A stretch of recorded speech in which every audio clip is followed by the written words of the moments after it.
ግፊት ዓለማችን ላይ አሳሳቢ ከሚባሉ ስር ሰደድ በሽታዎች ውስጥ አንዱ ነው።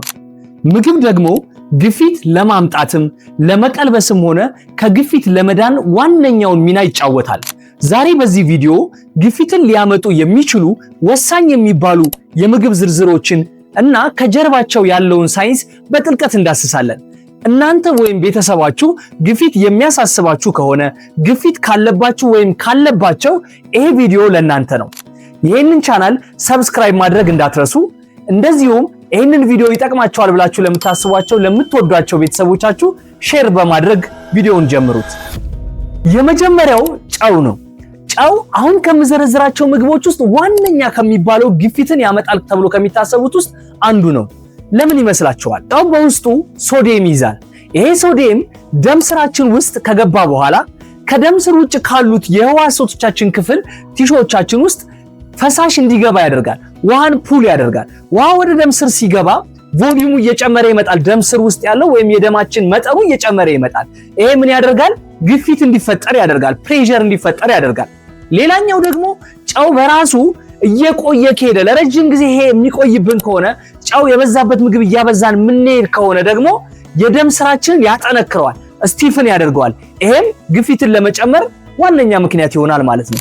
አሁን የምነግራችሁ ምግቦች በተደጋጋሚ በአበላላችን በአመጋገባችን ውስጥ ጨው እንዲጨምር ከሚያደርጉ ምግቦች ውስጥ ነው። በብዛት የኛ አመጋገብ በተለይ አሁን ሽሮ ወጥ ስንበላ፣ ቀይ ወጥ፣ ፍርፍር፣ ዶሮ ወጥ፣ የትኛውም የምንበላቸው በርበሬ በብዛት የምንጠቀምባቸው ምግቦች ጨው አላቸው። ሽሮም ስንል ሽሮ ራሱ ሲዘጋጅ ከምንድን ነው?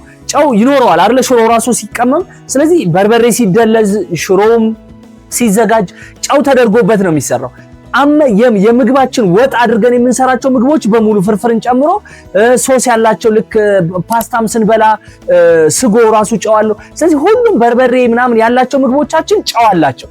ስለዚህ በተቻለን አቅም እንግዲህ አዲሽናል ጨው ላለመጨመር መሞከር ነው። ምክንያቱም ኦልሬዲ ሲዘጋጅ ጨው ስላለው ያ ያለው ጣዕም እንዲበቃ ለስለስ ያለ ምግብ እንዲሆን መለማመድ ይኖርብናል። ሌላው ደግሞ ፕሮሰስ የተደረጉ ምግቦች በራሳቸው ጨው አላቸው። ለመክሰስ ብለን የምንወስዳቸው እንደ ቺፕስ አይነት ምግቦችም ጨው የመኖር እድላቸው ከፍ ያለ ነው። ቅመማ ቅመሞቻችን በራሳቸው ሶዲየም በውስጣቸው ስለሚኖራቸው አሁንም የጨውነት ባህሪ አላቸው። እንደዚሁም ደግሞ ክኖር ብለን ቅመም የምንጨምርበት አዲሽናል ቅመም ራሱ አሁንም ጨው አለው። ስለዚህ በአጠቃላይ እነዚህ ጨው የሚኖርባቸው አመጋገቦቻችንን ማስተካከል ይኖርብናል። ኖርማል ለሚባል ሰው ጨው እስከ 2300 ሚሊግራም ፐር ዴይ ድረስ ይመከራል። ይሄ ማለት ምን ማለት መሰላችሁ? በግምት አንድ የሻይ ማንኪያ እንደማለት ነው። እንግዲህ ይሄ አንድ የሻይ ማንኪያ የምንለው ጨው ለአንድ ሙሉ ቀን ነው ካልን ምግባችንን ለመስራት የተጠቀምነው በርበሬ፣ ሽሮ ምናምን ውስጥ ያለውን ሁሉ ያካትታል። ስለዚህ የሚሻለው አማራጭ ምንድነው? ከኛ የአኗኗር ባህል አንፃር ጨው የሌለው ምግብ ባለው በበርበሬው ጣዕም አይነት ነገር መመገብ እንደማለት ነው። በተቻለ አቅም ለስለስ ያለ እንደማለት ነው። ግፊት ላለበት ሰው ግን ከዚህም በታች ነው የሚፈለገው። 1500 ሚሊግራም ፐር ዴይ ይላል። ነገር ግን አሁንም መለካት አንችልም። ስለዚህ ጨው ቶታሊ አድድ ያልተደረገበት ያልተጨመረበት ምግብ ግፊት ያለበት ሰው በቀን እንዲጠቀም ይመከራል ማለት ነው። ሁለተኛ የተቀነባበሩ ምግቦችና ፈጣን ምግቦች። ፈጣን ምግቦችና የተቀነባበሩ ምግቦች በውስጣቸው ቅድም እንዳልኳችሁ ሶዲየም ይዛሉ። ሶዲየም እንዴት ግፊት እንደሚያመጣ ቅድም ተነጋግረናል። በተጨማሪ ጤናማ ያልሆነ ቅባት የምንለው ወይም ትራንስፋት አላቸው። እንደገና በሚቀነባበሩበት ጊዜ በፋብሪካ ፕሪዘርቫቲቭስ ለማቆየት ተብሎ የሚጨመሩባቸው ኬሚካሎችና ሌሎችም ኬሚካሎች አሏቸው።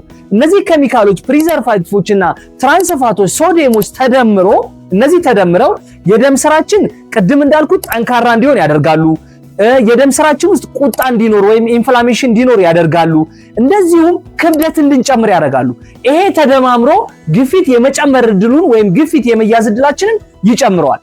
እነዚህን ምግቦች ለመጥቀስ ያክል የተጠባበሱ የምንላቸው ምግቦች እንደ አጠቃላይ በርገር፣ ፒዛ፣ ቢፍ የሚሰሩ ሌሎችም ለሳንዱችም ለምን ብለን ቢፍ ብለን የምንጠቀምባቸው ምግቦች እንደ አጠቃላይ ግፊት እንዲጨምሩ ያደርጋሉ። በሚገርማችሁ አሁን ከነገርኳችሁ አንዱ ብቻ በቀን ከሚያስፈልገን የሶዲየም መጠን አንዴ ስንበላው ከዛ በላይ ሶዲየም ወደ ሰውነታችን ሊገባ ይችላል። ስለዚህ እነዚህን ምግቦች በተቻለን አቅም ላለመመገብ መሞከር ወይም ላለማዘውተር መሞከር ያስፈልጋል። ሶስተኛ ስኳርና ስኳራማ መጠጦች ወይም ደግሞ ጣፋጭ የምንላቸው መጠጦች።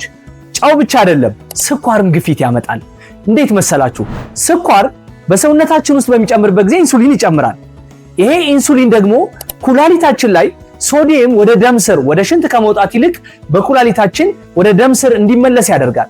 ቅድም ሶዲየም እንዴት ግፊት እንደሚጨምር ስላስረዳኋችሁ ሶዲየም ሪቴን ማድረጉ በራሱ ግፊት እንዴት እንደሚያመጣ ግልጽ ነው። ተጨማሪ ደግሞ ይሄ ስኳር ኢንሱሊን እንዲጨምር ያደርጋል ስንል ኢንሱሊን ደግሞ እንደዚሁ ቅባት ሰውነታችን ላይ እንዲከማች ያደርጋል። ፋት፣ ቦርጭ፣ ውፍረት ይጨምራል። ሌላው የውስጥ ሰውነታችን ላይ እንደ ጉበት አይነት ላይ ስብ እንዲከማች ያደርጋል። ይሄም ግፊትን እንዲባባስ ያደርጋል። በተለምዷችን ብዙ ጊዜ ጣፋጭ የምንላቸው እንደ ለስላሳ መጠጦች፣ ኬክ፣ ኩኪስ፣ ፍሌቨር የምንላቸው ጁሶች እነዚህ አጠቃላይ ግፊትን ያመጡ ይችላሉ። አራተኛው አልኮል ነው። አልኮል በሁለት መንገድ ግፊት እንዲመጣ ሊያደርግ ይችላል። አንደኛው ቅድም እንደነገርኳችሁ ኩላሊት ላይ ሶዲየም ሪቴን በማድረግ ሶዲየም ወደ ደም ስር እንዲቀር በማድረግ ቅድም በነገርኳችሁ የሶዲየም ሜካኒዝም ግፊት እንዲመጣ ያደርጋል። ሁለተኛው ደግሞ ሰውነታችን ላይ የጭንቀት ሆርሞን የምንላቸው ወይም ስትረስ ሆርሞን የምንላቸው እንደ አድሬናልና ኮርቲሶል እንዲመነጩ ያደርጋል። እነዚህም ግፊት እንዲባባስ ወይም ግፊት እንዲኖር ሰውነታችን ውስጥ ያደርጋሉ። የደም ስርን እንዲጠነክር ወይም ስቲፍ እንዲሆን ስለሚያደርጉ ማለት ነው። እንደ አጠቃላይ ጨው፣ የተቀነባበሩና ፈጣን ምግቦች፣ ጣፋጭ የምንላቸው ስኳርና ስኳራማ መጠጦች እና አልኮል በጣም ወሳኝ ከሚባሉት ግፊትን ሊያመጡ የሚችሉ የምግብ ዝርዝሮች ውስጥ መድቤያቸዋለሁ።